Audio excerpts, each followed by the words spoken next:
Hello everyone, আমার মেয়ের একটা দিনের লাঞ্চ যেটা আজকে তোমাদের সাথে আমি শেয়ার করব। এখানে দুটো সজনে ডাঁটাকে আমি কেটে নিয়েছিলাম, তার সাথে 2 to 3 টেবিল স্পুন মতো চাল, তার সাথে 1 টেবিল স্পুন মতো মসুর ডাল আর একটা স্মল সাইজের আলু কেটে নিয়েছি। 5-6 বার এটাকে জলে ধুয়ে নেওয়ার পর প্রেশার কুকারে ওই 1 টিস্পুন মতো ঘি ব্যবহার করেছি। তবে এটা প্রেশার কুকারে নর্মালি বয়েল করব, আমি কিন্তু সিটি দেব না।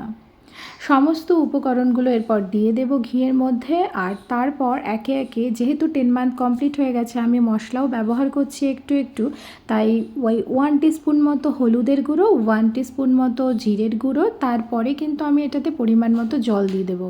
এখানে আমি 2 গ্লাস মতো পরিমাণে জল দিয়েছি, 1 টিস্পুন মতো আদার পেস্টও ব্যবহার করেছি। এটাকে 20 থেকে 25 মিনিটের মতো কুক হতে দেব।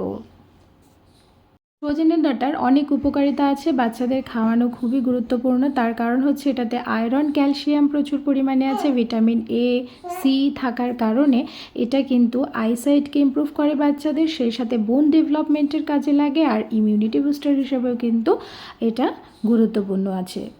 তো যাই হোক, এটা হয়ে গেছে। আর সজনে ডাঁটাগুলোকে আমি আলাদা করে নেব, তার কারণ একটা স্পুনের সাহায্যে আমি ভেতরের শাঁসটাকে বার করে নেব।